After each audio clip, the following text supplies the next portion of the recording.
नमस्कार, मैं हूं वैशाली शेट्टी। खबर महाराष्ट्र में आप सभी का स्वागत है।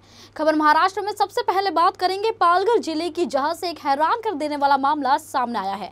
यहां एक साथ करीब 100 से ज्यादा आदिवासी महिलाओं को झांसे में लेकर उनके साथ करीब 1.25 करोड़ रुपए की ठगी की वारदात को अंजाम दिया है। आपको बता दें कि ठगी की यह वारदात पालघर जिले के मनोहर इलाके की है, जहां पाटिल पद में रहने वाली भोली भाली 108 आदिवासी महिलाओं से एक ही परिवार के सदस्यों ने 1 करोड़ 72 लाख रुपए की ठगी की वारदात को अंजाम दिया है। वही इस मामले में शिकायत मिलने के बाद पुलिस ने आरोपी दंपति और उसके 2 बेटों के खिलाफ ठगी का मामला दर्ज किया है।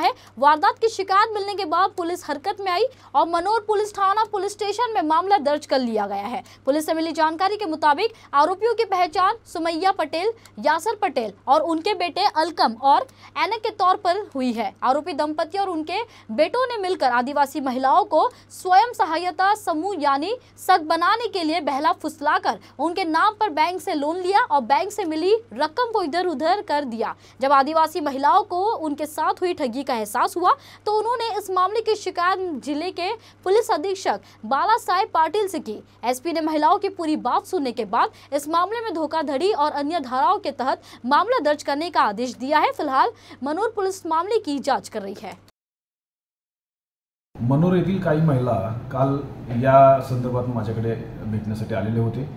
त्यांचं संपूर्ण प्रकरण पाहता साधारणतः काही ज्या क्रेडिट सोसायटी आहेत, छोट्या बँका आहेत, ज्या इथल्या आहेत, जिल्ह्याच्या बाहेरच्या आहेत आणि काही राज्याबाहेरच्याही आहेत, अशा या सोसायटीनी या महिलांच्या गटासाठी काही लोन दिलेलं आहे। परंतु प्रत्यक्षात त्या महिलांनी ते लोन आपल्या नावावर घेऊन एका वेगळ्या व्यक्तीला ते काढून दिलेलं आहे आणि त्या व्यक्तीने त्या पैशाचा वापर केलेला आहे। त्यातले काही पैसे हे ज्यांच्या नावावर लोन आहे त्यांना त्यांनी थोडेसे पैसे परत दिलेले आहेत, परंतु बाकीचे पैसे त्यांनी पूर्णतः वापरलेले आहेत। आणि हे संपूर्ण बाब ही बँक, संबंधित पतसंस्था आणि ज्यांनी हे पैसे वापरलेले आहेत यांच्या संगनमतातून झालेलं आहे असं साधारणतः प्रामुख्याने दिसतं आहे।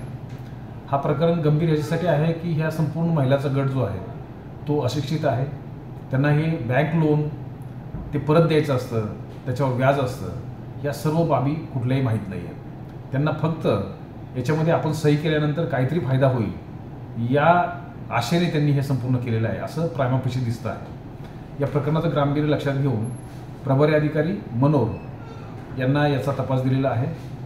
या महिलांची तक्रार घेऊन पुढील कारवाई आम्ही करत आहोत। ती सुमैया यासर पटेल आहे ना, जी महिला, ती आमच्या गावातली आहे आणि तिने आमच्या नावावर कर्ज उचललं होतं। म्हणजे माझ्यासारख्या अजून 108 महिला आहेत, त्यांच्या नावावर तिने कर्ज उचललं आणि ते म्हणजे मी फेडेन, त्याचे हप्ते मी भरेन असं आम्हाला तिने आश्वासन दिलं आणि त्या प्रत्येक कर्जामागे ती आम्हाला 3-4 हजार रुपये असे द्यायची। त्याच्या आमिषाने म्हणजे आम्ही तिला बळी पडलो आणि आम्ही पण तिला कर्ज काढून देत गेलो। मग एक महिलाच्या नावावर, कोणाच्या नावावर 2 आहेत, 3 आहेत, असे 10पर्यंत कर्ज चालू आहेत प्रत्येक म्हणजे बाईच्या नावावर। आणि ते पण प्रायव्हेट फायनान्स कंपन्या आहेत, पालघरच्या, बोईसर, सफाळा, वाडा इथल्या प्रायव्हेट फायनान्स कंपन्या आहेत, तिथे आमचे लोन चालू आहेत। आणि तिने वर्षभर, काहीकांचे वर्षभर हप्ते भरले आहेत, काहीकांचे 2 महिने 3 महिने असे झाले आहेत आणि काहीकांचे तर हप्तेच गेलेले नाही आहेत असं। आणि त्यामुळे आता ती पळून गेली आहे, फरार झाली आहे। तर आता ते हप्तेवाले आहेत ना, ते आमच्या दाराशी येऊन आमच्याकडे हप्त्याची रक्कम मागतायत की तुम्ही भरा, तुम्ही परतफेड करा असं। पण आमच्याकडे कसं आहे की आम्ही गरीब असल्याने आम्ही ती परतफेड करू शकत नाही आणि कर्ज पण आमच्या नावावर असल्याने कागदपत्र आमची आहेत, सह्या आमच्या गेलेल्या आहेत, फोटो आमचे आहेत, त्याच्यामुळे म्हणजे ते येणारे जे आहेत ना ते आमच्याकडेच येतील असं, तिच्याकडे कोणी जाणार नाही आहे। तिने आम्हाला फसवून घेतलं आहे कर्ज आणि ती आता पळून गेली आहे, मग आम्ही काहीच करू शकत नाही। तर आम्ही आता इथेच SP ऑफिसला आलो होतो, आम्ही त्या साहेबांशी बोललो पण आहेत, साहेबांशी बोलणं झालं आमचं।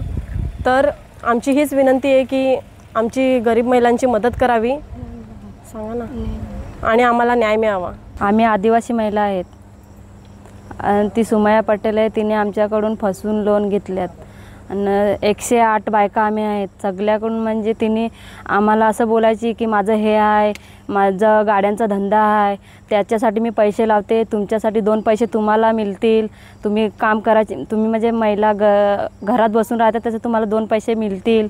ह्यामुळे आम्ही मग तिला ग्रुप बनवून द्यायचो आणि एका ग्रुपमधून आम्हाला 1000 रुपये द्यायची ती। आणि तिने म्हणजे बहुतेक आमची फसवणूक केलेली आहे। ती महिला आम्हाला म्हणजे भेटली पाहिजे।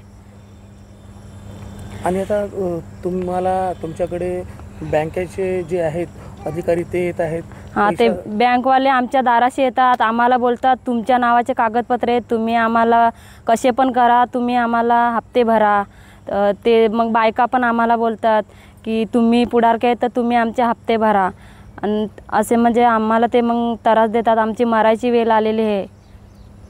ज्या बाईंनी तुमची फसवणूक केली आहे त्यांच्याकडे तुम्ही गेले होते का पैसा मागण्यासाठी? हां, आम्ही सांगितलं का त्यांना? हो, आम्ही गेलेलो त्यांच्या घरी, पण ती बाई म्हणजे त्यांच्या घरात भेटतच नाही आम्हाला. आम्ही गेलेलो तेव्हा ती खिडकीच्या पाठीमागून पडली